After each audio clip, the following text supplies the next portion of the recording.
Le chef d'État tient à valoriser la décentralisation. Des améliorations vont ainsi être apportées dans cette optique. La mise en place du Fonds national de péréquation pour les communes fait partie des stratégies adoptées.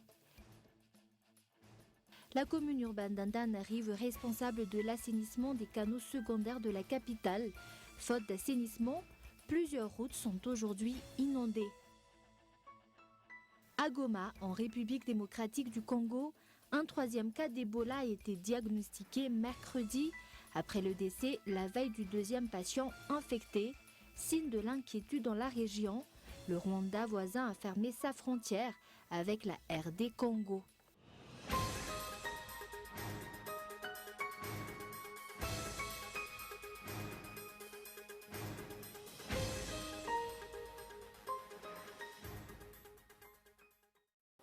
Bonsoir à tous et bienvenue dans cette nouvelle édition du journal en version française sur Cool TV. Actualité politique pour ouvrir ce journal. Vu que le mandat actuel des maires prendra fin le 22 septembre, il faudrait prolonger le mandat de ces derniers selon un juriste. Et pour cause, selon la loi, un PDS ne peut prendre la place du maire que si ce dernier a commis une faute. S'agissant de vacances, cette option n'est donc pas envisageable. Il est donc nécessaire de prévoir une disposition transitoire. Et le chef d'État tient à valoriser la décentralisation. Des améliorations vont ainsi être apportées dans cette optique.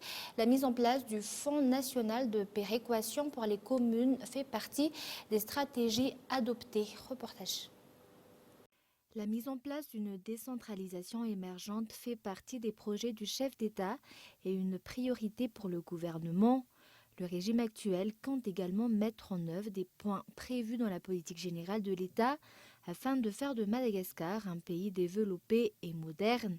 Ainsi, l'État compte fournir une subvention à chaque collectivité territoriale décentralisée afin de leur offrir une certaine indépendance sur le plan de la gestion et de la finance. La subvention offerte aux communes a ainsi été revue à la hausse.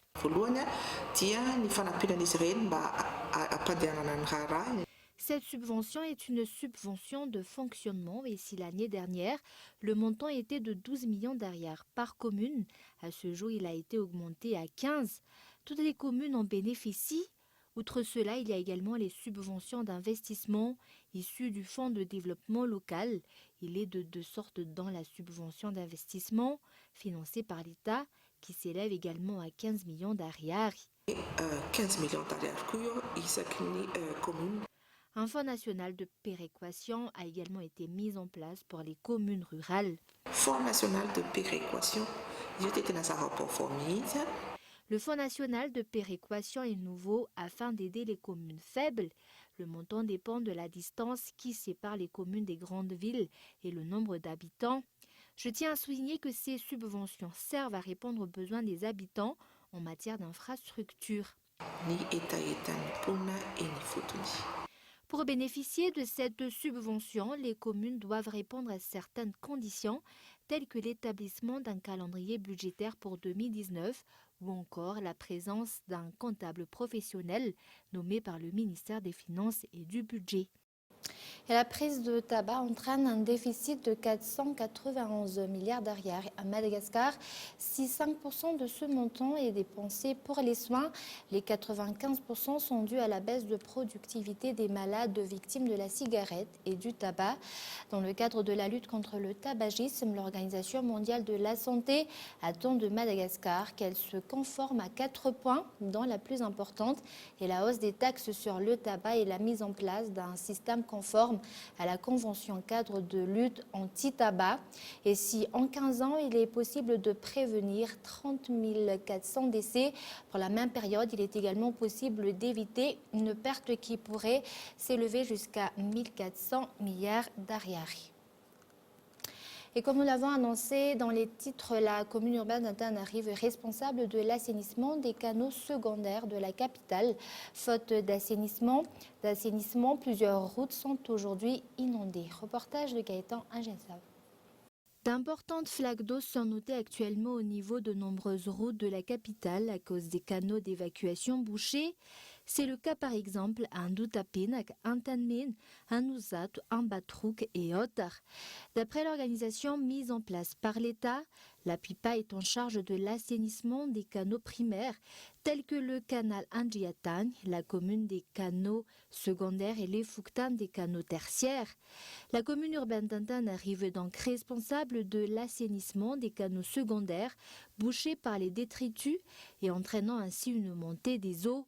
Pourtant, pour l'instant, cette commune ne semble prendre aucune mesure dans cette optique. Les rues ne sont pas les seules affectées. Les commerçants au niveau du marché d'Anouspé se plaignent également du fait que la commune ne s'occupe pas du nettoyage de ce marché, une situation qui dure depuis plusieurs années, malgré une somme payée régulièrement par ces commerçants à la commune. Il n'y a même pas de tuyau pour nettoyer le marché et pourtant cette tâche revient à la commune puisque ce marché fait entrer plusieurs millions dans les caisses de la commune. La commune ne prend aucune responsabilité ici. Ce sont les commerçants qui se chargent de tout en fonction de leurs moyens.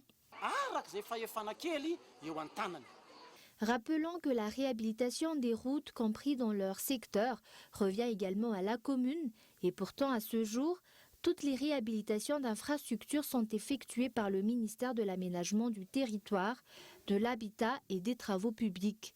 Que fait alors la commune urbaine d'Antananarivo ? Voilà la question que posent aujourd'hui les observateurs.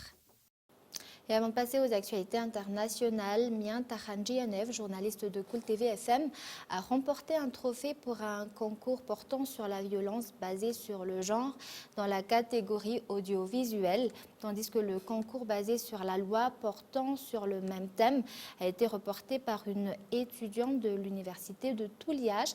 La cérémonie de clôture de la campagne de médiatisation de la lutte contre la violence basée sur le genre a été tenue ce jour. Reportage. Dans le cadre de la campagne de médiatisation de la lutte contre la violence basée sur le genre, financée par l'Union européenne et mise sur pied par le Centre européen d'appui électoral, 3 concours ont été organisés, une catégorie pour les médias audiovisuels et la presse écrite, une autre pour les écoles et une dernière sur la loi. Dans la catégorie audiovisuelle, c'est Mian Tahandjianev, une journaliste de Cool TV FM, qui a remporté le trophée. Il s'agit de la lauréate de la catégorie vidéo avec 70,5 points sur 100.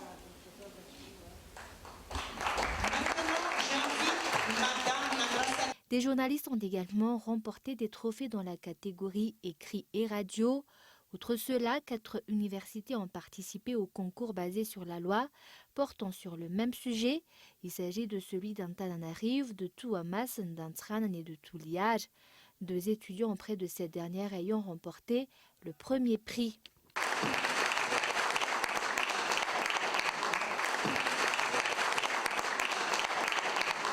Le but étant de renforcer la lutte contre la violence basée sur le genre. Le rôle de l'éducation dans la construction des stéréotypes sur le genre n'est plus à démontrer. Il s'agit aujourd'hui d'un lieu commun, bien que cela n'ait pas toujours été le cas. Il est en effet devenu de plus en plus évident que l'éducation doit être le creuset où se forgeront des états d'esprit plus justes et plus aptes à accompagner les transformations de la société. Cherche à doter le pays de cadres ayant un niveau élevé d'expertise scientifique, de contribuer à l'évolution positive des mentalités par l'éducation, à un mode de pensée susceptible de permettre au plus grand nombre de mieux faire face aux problèmes de la vie. Présenté de la sorte, il apparaît de plus en plus clair donc que le rôle du ministère de l'Enseignement supérieur et de la recherche scientifique dans le cadre de la promotion du genre et de la lutte contre les violences basées sur le genre est de contribuer à une connaissance des déterminants des inégalités et violences. La cérémonie de clôture de cet événement a été tenue aujourd'hui à l'Assemblée nationale. De nombreux représentants du gouvernement ainsi que de la présidente de l'Assemblée nationale ont été présents à l'occasion. Pour rappel, 32 candidats ont participé à ce concours portant sur la violence basée sur le genre.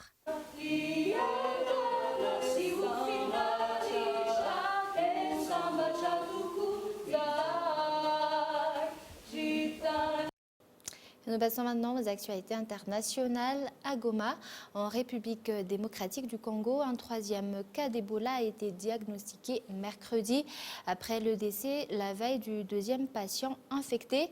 Signe de l'inquiétude dans la région, le Rwanda voisin a fermé sa frontière avec la RD Congo. Reportage de France 24.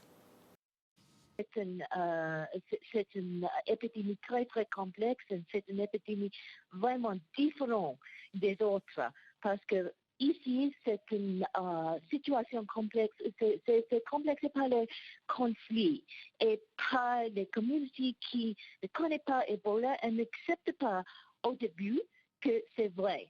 Maintenant, quand on travaille bien, quand on est proche à la communauté, quand on travaille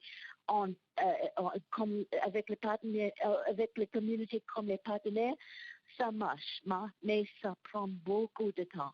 Et c'est une grande géographie. Il y a beaucoup de places avec Ebola et ça, c'est vraiment le problème. Le deuxième vaccin, c'est un vaccin expérimental.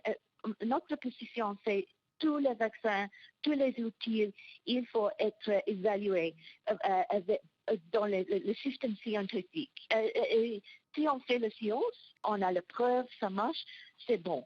Et il faut trouver tous les études parce que vraiment, Ebola, c'est un problème pour tout le monde. Ils ont pensé, c'est pas vrai, ils pensent que c'est les travailleurs de soins qui portent l'Ebola. Parce que vraiment, généralement, quand l'Ebola, c'est dans une communauté, c'est dans la facilité de soins, c'est la première place.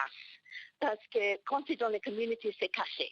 Mais quand une personne arrive à la centre de santé, ça c'est la place, c'est la première place, c'est clair, il y a Ebola. Et pour la communauté, elle pense, c'est les travailleurs, les prestataires de santé qui sont le problème. Et ils ont ciblé quelquefois les prestataires. Mais quand on est là et quand on parle avec le communauté, quand on explique bien, ça change, mais ça prend beaucoup de temps. Et les États-Unis ont décidé d'imposer des sanctions au chef de la diplomatie iranienne, Mohammad Javad Zarif, accentuant encore leur campagne de pression maximale sur le régime iranien qu'ils accusent de déstabiliser le Moyen-Orient. Reportage de France 24. Washington maintient la pression sur Téhéran. Cette fois-ci, c'est le chef de la diplomatie iranienne, Mohammad Javad Zarif, qui est visé. Mohammad Javad Zarif est complice du comportement illégal de ce régime comme le reste de la mafia d'Ali Khamenei. Tous les actifs du ministre des Affaires étrangères iranien sur le sol américain seront gelés et toute transaction financière lui sera interdite. De nouvelles sanctions qui n'effraient pas Mohammad Javad Zarif. Cela n'aura aucun impact sur moi ou ma famille, car je n'ai pas de biens ou de propriétés en dehors de l'Iran. Merci de me considérer comme une menace si importante pour votre plan d'action. Surtout, Washington cherche à empêcher ses voyages à l'étranger, excepté pour ses activités à l'ONU. Une preuve pour certains dirigeants iraniens que la Maison-Blanche se méfie des qualités de négociation du ministre iranien des Affaires étrangères. Mohammad Javad Zarif représentait l'Iran à la table des négociations pour l'accord sur le nucléaire iranien à Vienne en 2015 face à John Kerry sous la présidence de Barack Obama. Un accord dont les États-Unis se sont retirés de manière unilatérale en 2018. Depuis, les tensions ne cessent de monter entre les deux pays. Washington a multiplié les sanctions contre Téhéran. Au mois de juin, Donald Trump a même signé un décret concernant le guide suprême de la révolution iranienne, l'ayatollah Khamenei, pour l'empêcher d'avoir accès au système financier international. Et avant de se quitter, un rappel des grands points de ce journal. Le chef d'État tient à valoriser la décentralisation. Des améliorations vont ainsi être apportées dans cette optique. La mise en place du Fonds national de péréquation pour les communes fait partie des stratégies adoptées. Et la commune urbaine d'Antananarivo est responsable de l'assainissement des canaux secondaires de la capitale. Faute d'assainissement, plusieurs routes sont aujourd'hui inondées. Et à Goma, en République démocratique du Congo, un troisième cas d'Ebola a été diagnostiqué mercredi après le décès la veille du deuxième patient infecté. Signe de l'inquiétude dans la région, le Rwanda voisin a fermé sa frontière avec la RD Congo. Et voilà, c'est la fin de cette édition. Merci de l'avoir suivi jusqu'à la fin. Je vous donne rendez-vous demain à la même heure. Au revoir.